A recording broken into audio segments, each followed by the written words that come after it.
शिवानन्दलहरी। कलाभ्यां चूडालङ्कृत शशिकलाभ्यां निजतपः फलाभ्यां भक्तेषु प्रकटितफलाभ्यां भवतु मे। शिवाभ्यामस्तोकत्रिभुवनशिवाभ्यां हृदि पुनः भवाभ्यामानन्दस्फुरदनुभवाभ्यां नतिरियम्। गळन्ती शम्भो त्वच्चरितसरितः किल्बिषरजो दळन्ती धीकुल्या सरणिषु पतन्ती विजयताम्। दिशन्ती संसार भ्रमणपरितापोपशमनम् वसन्ती मच्छेतो ह्रदभुवि शिवानन्दलहरी। त्रयीवेद्यं हृद्यं त्रिपुरहरमाद्यं त्रिनयनं जटाभारोदारं चलदुरगहारं मृगधरं महादेवं देवं मयि सदय भावं पशुपतिं चिदालम्बं साम्बं शिवमतिविडम्बं हृदि भजे। सहस्रं वर्तन्ते जगति विबुधाः क्षुद्रफलदाः न मन्ये स्वप्ने वा तदनुसरणं तत्कृतफलम्। हरिब्रह्मादीनामपि निकटभाजामसुलभम् चिरं याचे शम्भो शिव तव पदाम्भोजभजनम्। स्मृतौ शास्त्रे वैद्ये शकुनकविता गानफणितौ पुराणे मन्त्रे वा स्तुतिनटनहास्येष्वचतुरः। कथं राज्ञां प्रीतिर्भवति मयि कोऽहं पशुपते पशुं मां सर्वज्ञ प्रथितकृपया पालय विभो। घटो वा मृत्पिण्डोऽप्यणुरपि च धूमोऽग्निरचलः पटो वा तन्तुर्वा परिहरति किं घोरशमनं। वृथा कण्ठक्षोभं वहसि तरसा तर्कवचसा पदाम्भोजं शम्भोर्भज परमसौख्यं व्रजसुधीः। मनस्ते पादाब्जे निवसतु वचस्तोत्रफणितौ करश्च व्यजय श्रुतिरपि कदा कर्णनविधौ। तव ध्याने बुद्धिर्नयनयुगलं मूर्तिविभवे परग्रन्थाङ्कैर्वा परमशिव जाने परमतः। यदा बुद्धिश्रुतौ रजतमिति काचास्मनिमणि जले पैष्टे क्षीरं भवति मृगतृष्णा सुसलिलं। तथा देवभ्रान्त्या भजति भवदन्यं जडजनो महादेवे सं त्वां मनसि च न मत्वा पशुपते। गभीरे कासारे विशति विजने घोरविपिने विशाले शैले च भ्रमति कुसुमार्धं जडमतिः। समर्प्यैकं चेतः सरसिजमुमानाथ भवते सुखेनावस्थातुं जनैः न जानाति किमहो। नरत्वं देवत्वं न गवनमृगत्वं मशकताः पशुत्वं कीटत्वं भवतु विहगत्वादिजननं। सदा त्वत्पादाब्जस्मरण परमानन्दलहरी विहारासक्तं चेत् हृदयमिह किं तेन वपुषा।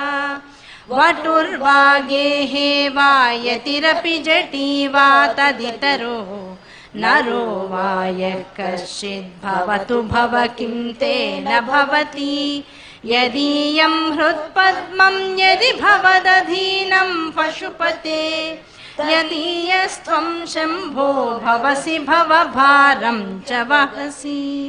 गुहायां गेहे वा बहिरपि वने वा दृशिकरे जले वा वह्नौ वा वसतु वसते किं वद फलम् सदा यस्यैवान्तःकरणमपि शम्भो तव पदे स्थितं चेद्योगोऽसौ स च परमयोगी स च सुखी असारे संसारे निज भजन दूरे जडधिया भ्रमन्तं मामन्तं परमकृपया पातुमुचितं मदन्यः को दीनस्तव कृपणरक्षाति निपुणः त्वदन्यः को वा मे त्रिजगति शरण्यः पशुपते प्रभुस्त्वं दीनानां खलु परमबन्धुः पशुपते प्रमुख्योऽहं तेषामपि किमुत बन्धुत्वमनयो त्वयैव क्षन्तव्य शिवमदपराधाश्च सकलाः प्रयत्नात् कर्तव्यं मदविनमियं बन्धुसरणिः उपेक्षा नो चेत् किं न हरसि भवद्ध्यानविमुखां दुरासा भूयिष्ठां विधिलिपिमशक्तो यदि भवान् शिरस्तद्वैधात्रं न खलु सुवृत्तं पशुपते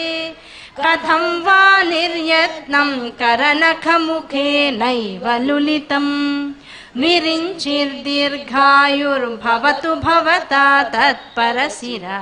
चतुष्कं संरक्षं स खलु भुवि दैन्यं लिखितवान् विचारः को वा मां विशद कृपया पाति शिवते कटाक्षव्यापार स्वयमपि च दीनावनपरः फलद्वा पुण्यानां मयि करुणया वा त्वयि विभो प्रसन्नेऽपि स्वामिन् भवदमलपादाब्जयुगलं कथं पश्येयं मां स्थगयति नमः सम्भ्रमजुषां निलिम्पानां श्रेणिर्निजकनिकमाणिक्यमकुटैः त्वमेको लोकानां परमफलदो दिव्यपदवीं वहन्तस्त्वन्मूलां पुनरपि भजन्ते हरिमुखाः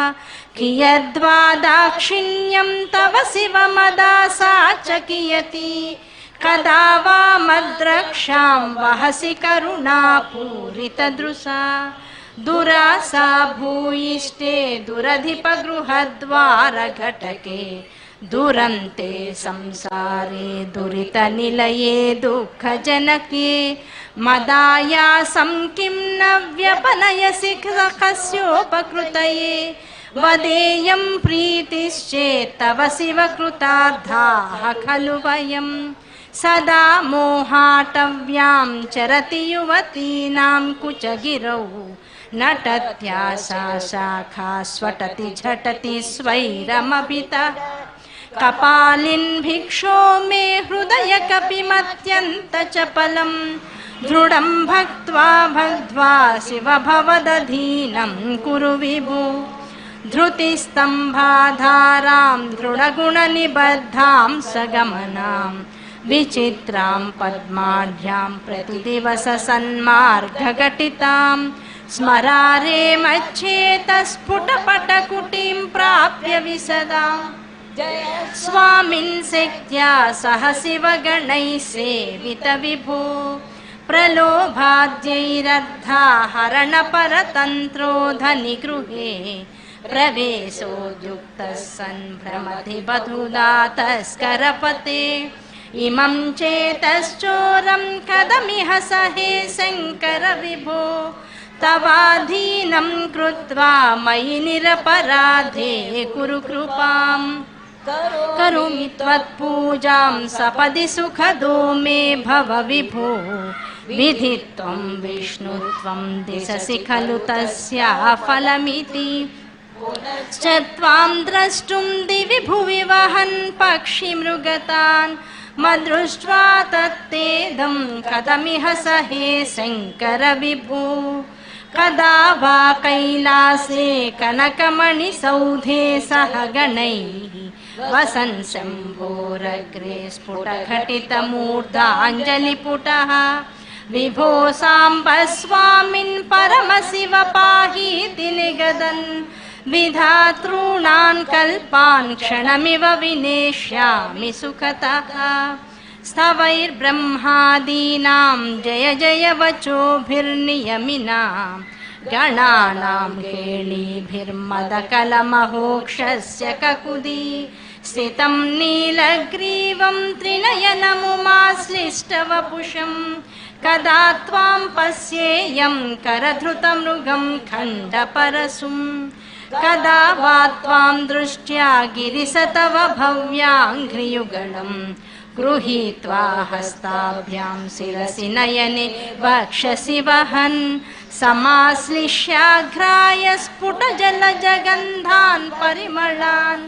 अलाभ्यां ब्रह्माद्यैर्मुदममुपविश्यामि हृदये करस्ते हेमाद्रौ गिरिशनिकटस्ते धनपतौ गृहस्ते स्वर्गूजामरसुरभिचिन्तामणिगणे शिरस्ते सीतां सौचरणयुगलस्तेऽखिलशुभे किमर्थं दास्येऽहं भवतु भवदर्थं मम मनः सारूप्यं तव पूजने शिव महादेवेति संकीर्तने सामीप्यं शिव भक्तिधुर्यजनता सांगत्य संभाषणे सालोक्यं च चराचरात्मकतनुध्याने भवानीपते सायुज्यं मम सिद्धमत्र भवति स्वामिन् कृतार्थोऽस्म्यहम् त्वत्पादाम्बुजमर्चयामि परमं त्वां चिन्तयाम्यन्वहम् त्वामीशं शरणं व्रजामि वचसा त्वामेव याचे विभो वीक्षां मे दिश चाक्षुषीं सकरुणां दिव्यैश्चिरं प्रार्थितां शम्भो लोकगुरो मदीय मनस सौख्योपदेशं कुरु वस्त्रोद्धूतविधौ सहस्रकरता पुष्पार्चने विष्णुता गन्धे गन्धवहात्मतान्नपचने बर्हिर्मुखाध्यक्षता पात्रे काञ्चन गर्भतास्ति मयि चेत् बालेन्दुचूडामणे शुश्रूषां करवाणि ते पशुपते स्वामिन् त्रिलोकी गुरो नालं वा परमोपकारकमिदं त्वेकं पशूनां पते पश्यन् कुक्षिगतान् चराचरगणान् बाह्यस्थितां रक्षितुं सर्वामर्त्यपलायनौषधमतिज्वालाकरं भीकरं निक्षिप्तं गरलं गलेन गिलितं नोद्गीर्णमेव त्वया ज्वालोग्रस्सकलामरातिभयद क्ष्वेल कथं वा त्वया दृष्ट किं च करे धृतः करतले किं पक्वजम्बूफलं जिह्वायां निहितश्च सिद्धघुटिका वाकण्ठदेशे भृतः किं ते नीलमणिर्विभूषणमयं शम्भो महात्मन् वद नालं वा सकृदेव देव भवतः सेवानतिर्वानुतिः पूजा वा स्मरणं कथा श्रवणमप्यालोकनं मादृशां स्वामिन्नस्थिरदेवतानुसरणा यासेन किं लभ्यते का वा मुक्तिरितः कुतो भवति चेत् किं प्रार्थनीयं तदा किं ब्रूमस्तव साहसं पशुपते कस्यास्ति शम्भो भवा धैर्यं चेदृशमात्मनस्थितिरियं चान्यै कथं लभ्यते भ्रस्यद्देवगणं त्रसन्मुनिगणं नश्यत् प्रपञ्चं लयं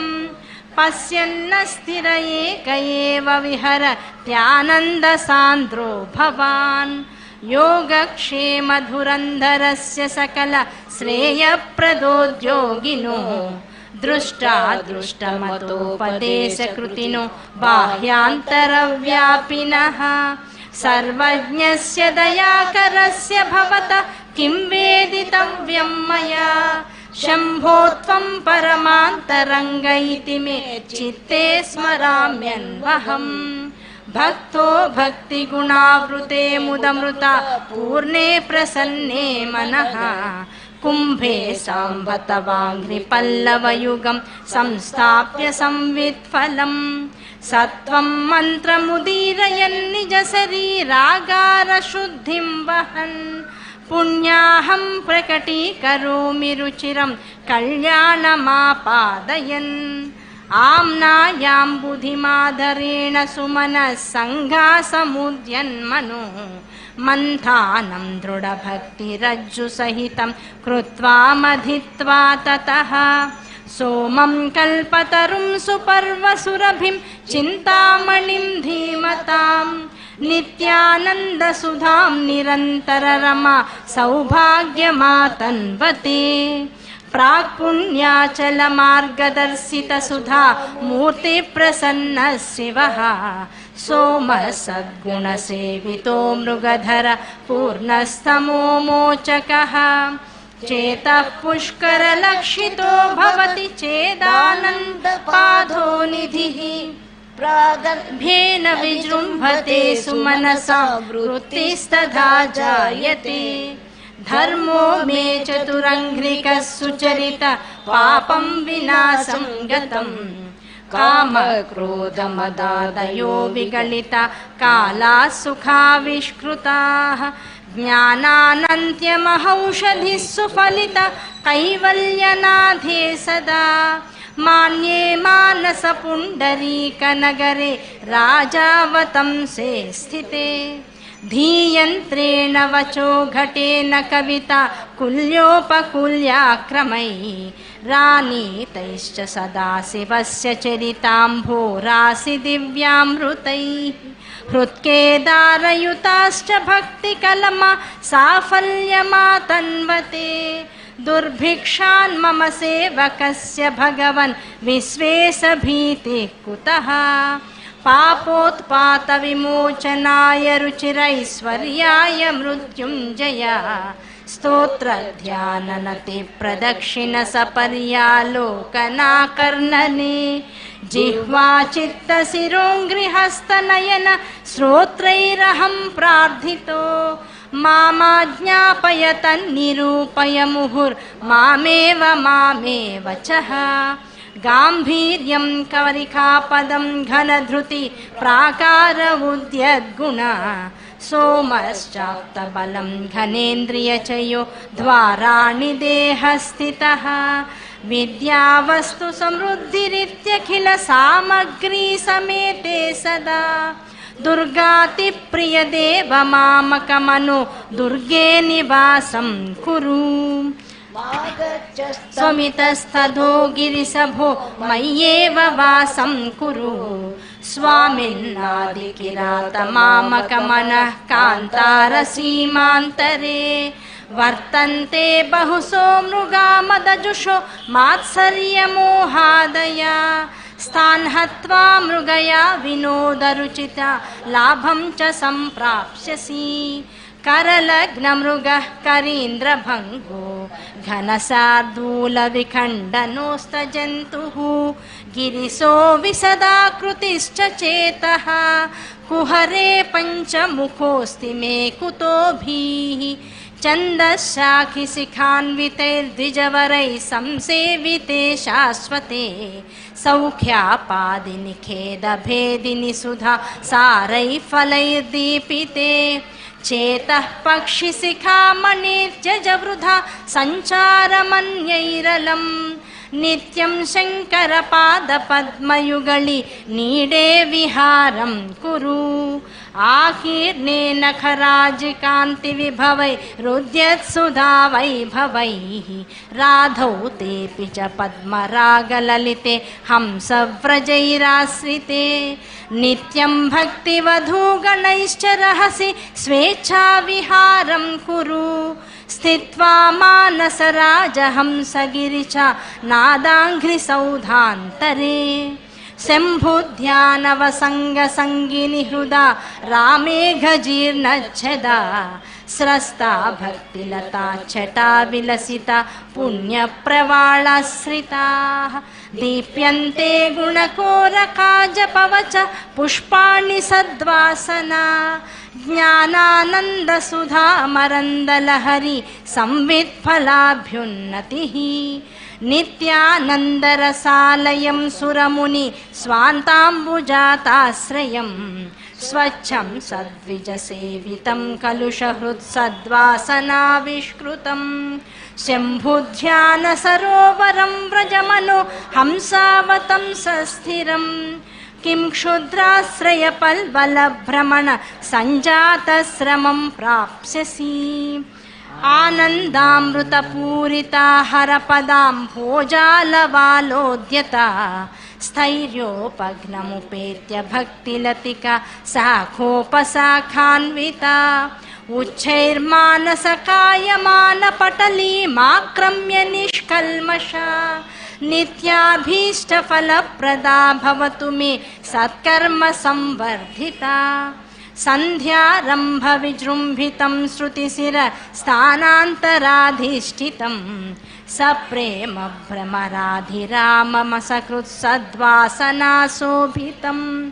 भोगीन्द्राभरणं समस्तसुमन पूज्यं गुणाविष्कृतं सेवे श्रीगिरिमल्लिकार्जुनमहालिङ्गं शिवालिङ्गितं भृङ्गीच्छानटनोत्कटः करिमद ग्राही स्फुरन्माधव ह्लादो नादयुतो महासितवपु पञ्चेषुणा चादृशः सत्पक्षः सुमनो वनेषु स पुनः साक्षान्मदीये मनो राजीवे भ्रमराधिपो विहरतां श्रीशैलवासी विभुः कारुण्यामृतवर्षिणं घनविप ग्रीष्मच्छिदाकर्मठं विद्यासस्य फलोदयाय सुमन संसेव्यमिच्छाकृतिं नृत्यद्भक्तमयूरमद्रिनिलयं चञ्चज्जटामण्डलं शम्भो वाञ्छति नीलकन्धर सदा त्वामेव मनश्चातकः आकाशेन शिखी समस्तफणिनां नेत्राकलापीनता नुग्राही प्रणवोपदेशनिनदै केकीति योगीयते श्यामां शैलसमुद्भवां घनरुचिं दृष्ट्वा नटन्तं मुदा वेदान्तोपवने विहाररसिकं तं नीलकण्ठं भजे सन्ध्याघर्मदिनात्ययो हरिकराघातप्रभूतानक ध्यानो वारिजगर्जितं दिविशदां दृष्टिच्छदा चञ्चलां भक्तानां परितोषभाष्पविततिर्वृष्टिर्मयूरी शिवा यस्मिन्नुज्ज्वलताण्डवं विजयते तं नीलकण्ठं भजे आध्यायामित तेजसे श्रुतिपदै वेद्याय साध्यायते विद्यानन्दमयात्मने त्रिजगतः संरक्षणोद्योगिने ध्येयायाखिलयोगिभिः सुरगणैः गेयाय मायाविने सम्यक् सम्भ्रमाय जटिने सेयं नतिशं भवे नित्याय त्रिगुणात्मने पुरजिते कात्यायनी श्रेयसे सत्यायादिकुटुम्बिने मुनिमन प्रत्यक्षचिन्मूर्तये मायासृष्टजगत्त्रयाय सकलां नायान्तसञ्चारिणे सायं ताण्डवसम्भ्रमाय जटिने सेयं नतिशं भवे नित्यं स्वोदरपोषणाय सकलानुद्दिश्य वित्ताशया व्यर्थं पर्यटनं करोमि भवत सेवां न जाने विभो मज्जन्मान्तरपुण्यपाकबलतस्त्वं सर्वान्तरा स्तिष्ठस्येव हि तेन वा पशुपते ते रक्षणीयोऽस्म्यहम् एको वारिज बान्धवक्षितिनभो व्याप्तं तमो मण्डलम् भित्त्वा लोचन गोचरोऽपि भवति त्वं कोटिसूर्यप्रभः वेद्यः किं न भवस्य हो घनतरं द्विदृद्भवेन्न तदा सत्सर्वं व्यपनीय मे पशुपते साक्षात् प्रसन्नो भव पद्मवनं समिच्छति यथा नीलाम्बुदं चातकः कोकसदप्रियं प्रतिदिनं चन्द्रं चकोरस्तथा चेतो वाञ्छति मामकं पशुपते चिन्मार्गमृग्यं विभो गौरीनाथ भवत्पदाब्जयुगलं कैवल्यसौख्यप्रदम् रोगस्थोय हृतः श्रमेण पथिक श्चायान्तरोर्वृष्टितो भीतस्वस्थगृहं गृहस्थमतिथि दीनः प्रभुं धार्मिकं दीपं संसमलाहुनश्च लिखिनं सीतावृतस्त्वं तथा चेतः सर्वभयापहं व्रजसुखं शम्भो पदाम्भोरुहम् अंकोलं निजबीजसन्ततिरयस्कान्तोपलं सूचिका साध्वी नैज विभुं लताक्षितिरुहं सिन्धुसरिद्वल्लभं प्राप्नोतीह यथा तथा पशुपते पादारविन्दद्वयं चेतो वृत्तिरुपेत्य तिष्ठति सदा सा भक्तिरित्युच्यते आनन्दाश्रुभिरातनोति पुलकं नैर्मल्यतश्चादनं वाचा शङ्खमुखस्थितैश्च जठरापूर्तिं चरित्रामृतैः रुद्राक्षैर्भसितेन चैव वपुषो रक्षां भवद्भावना पर्यङ्के विनिवेश्य भक्तिजननी भक्तार्भकं रक्षति मार्गावर्तितपादुका पशुपते रङ्गस्य कूर्चायते गण्डूषाम्बुनिषेचनं पुररिपोर्दिव्याभिषेकायते किञ्चित् भक्षितमांसशेषकपलं नव्योपहारायते भक्तिः किं न करोत्यहो वनचरो भक्तावतं सायके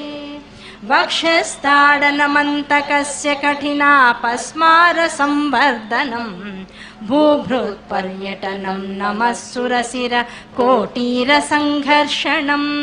कर्मेदं मृदुलस्य तावकपदद्वन्द्वस्य गौरीपते मच्छेतो मणिपादुका विहरणं शम्भो सदाङ्कीकुरु स्ताडनशङ्कया विचलितो वैवस्वतो निर्जराः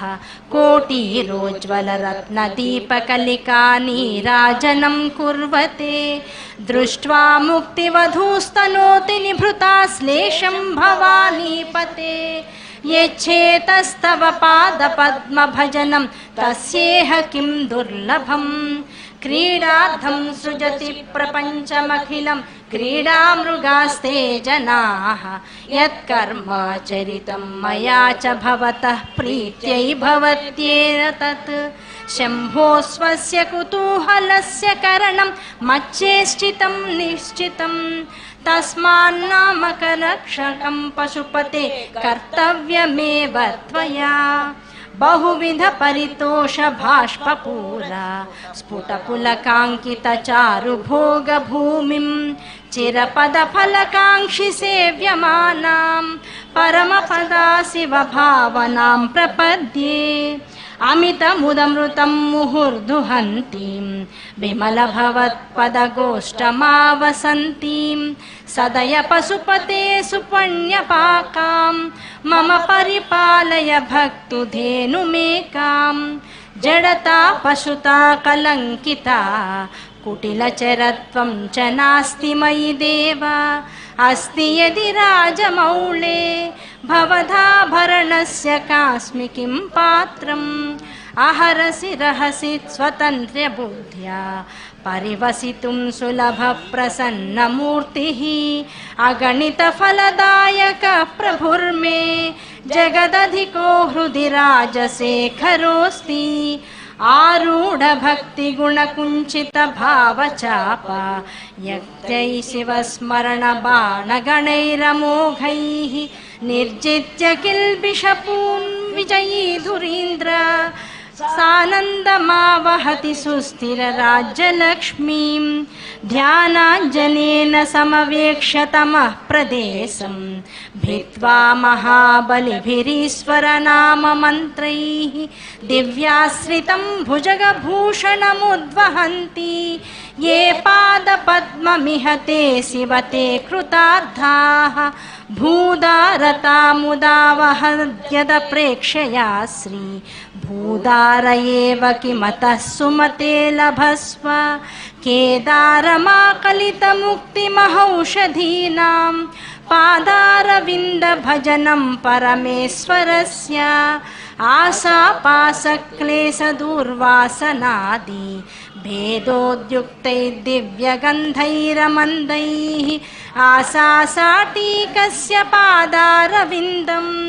चेतः पेटीं वासितां मे तनोतु कल्याणिनां सरसचित्रगतिं सवेगं सर्वेङ्गितज्ञमनघं ध्रुवलक्षणाढ्यं चेतस्थुरङ्गमधिरुह्य चरस्मरारे नेतः समस्तजगतां वृषभाधिरूढा भक्तर्महेशमदपुष्करमावसन्ति कादम्बिनीव कुरुते परितोषवर्षं सम्पूरितो भवति यस्य मनस्तटाका सज्जन्म सस्यमखिलं सफलं च नान्यत् बुद्धिस्थिरा भवतुमीश्वरपादपद्मा सक्तावधूर्विहरणीव सदा स्मरन्ति सद्भावना स्मरणदर्शनकीर्तनादि सम्मोहितेव शिवमन्त्रजपेन विन्ते सदुपचारविधिष्वनुबोधितां सविनयां सुहृदं समुपाश्रितां मम समुद्धर बुद्धिमिमां प्रभोः वरगुणेन नवोधधूमिव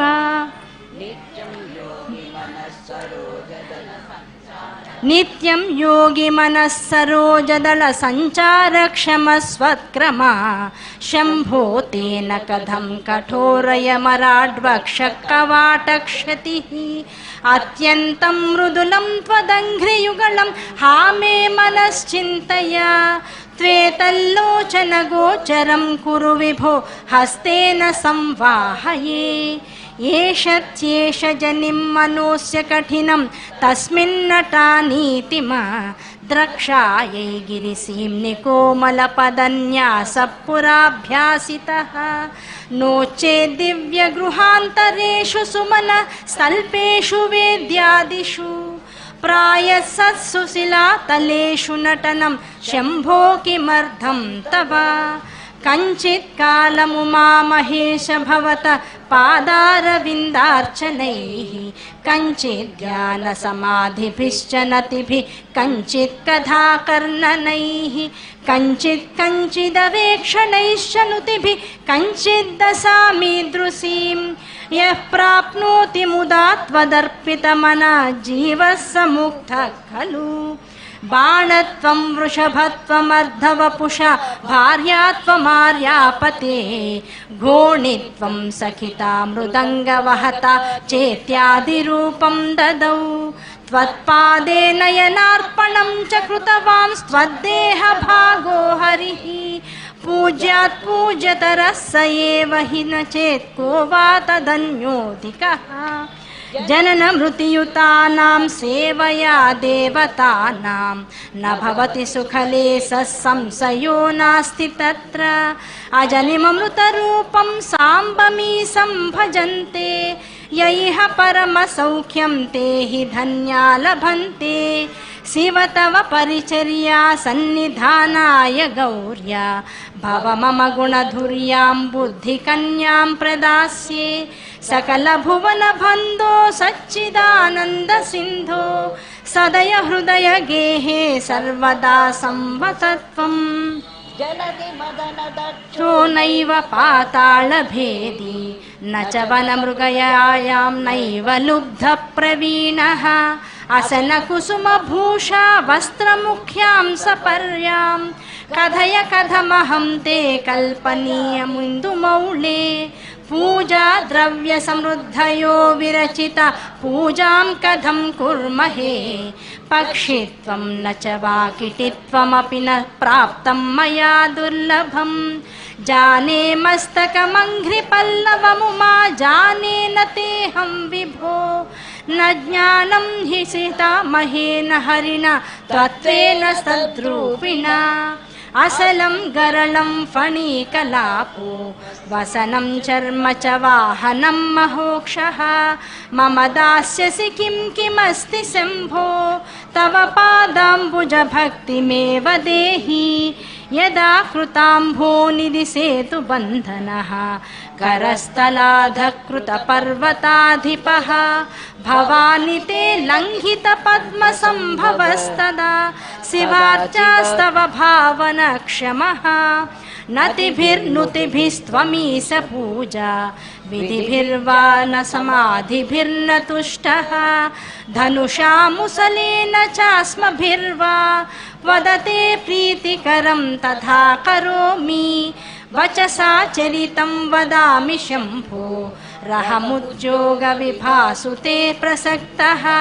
मनसा कृतिमीश्वरस्य सेवे शिरसा चैव सदा शिवं नमामि आद्या विद्या हृद्गता निर्गतासि विद्या हृद्या हृद्गता त्वत्प्रसादात् सेवे नित्यं श्रीकरं त्वत्पदाब्जं भावे मुक्तेर्भाजनं राजमौळे दूरीकृतानि दुराक्षराणि दौर्भाग्यदुःखदुरहङ्कृति दुर्वचांसि सारं त्वदीयचरितं नितरां पिबन्तं गौरी समामहं समुद्धर सत्कटाक्षैः सोमकलाधरमौलौ कोमलघनकन्धरे महामहसि स्वामिनि गिरिजानाथे मामकहृदयं निरन्तरं रमतां सारसनाते नयने तावेव करौ स एव कृतकृत्यः यायेयौ यो भर्गं वदति क्षेते सदार्चत स्मरति अतिमृदुलौ मम चरणौ नातिपठिनं ते मनो भवानीश इति विचिकित्सां सन्त्यजः शिवकथमासीत् गिरौ तथा वेशः धैर्याङ्कुशेन निभृतं रभसा दाकृष्य भक्तिशृङ्खलया पुरहरचरणालाने हृदयमभेदं भदान चिद्यन्त्रैः प्रचरत्यभिध प्रगल्भ्य वृत्त्या मदवानेश मनः करीगरीयान् परिगृह्य लयेन भक्तिरज्वा परमस्थाणुपदं दृढं नयामुम् सर्वालङ्कारयुक्तां सरलपदयुतां साधुवृत्तां सुवर्णां सद्भिः संस्तूयमानां सरसगुणयुतां लक्षितां लक्षणाढ्याम् उद्यद्भूषा विशेषामुपगतविनयां द्योतमानार्धरेखां कल्याणीं देवगौरी प्रिय मम कविता कन्त्वं गृहाणा इदं ते युक्तं वा परमशिवकारुण्यजलधे गतौ तिर्यग्रूपं तव शिव शिरोदर्शनधिया हरिब्रह्माणौ तौ दिवि भुवि चरन्तौ श्रमयुतौ कथं शम्भो स्वामिन् कथय मम वेद्योऽसि पुरतः स्तोत्रेणालमहं प्रवश्मि नमुषा देवा विरिञ्चादय स्तुत्यानां गणना प्रसङ्गसमये त्वामग्रगण्यं विदुः माहात्म्याग्रविचारणप्रकरणे धानातुषस्थोमवत् धूतास्त्वां विदुरुत्तमोत्तमफलं शम्भो भवत्सेवका नित्याय त्रिगुणात्मने पुरजिते कात्यायनी श्रेयसे सत्यायादिकुटुम्बिने मुनिमनः प्रत्यक्षचिन्मूर्तये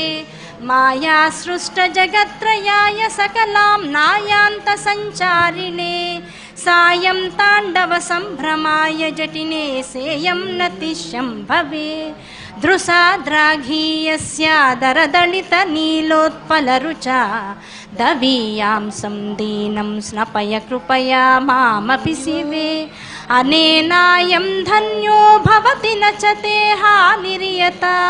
वने वा हर्मे वा समकर निपातो हिमकर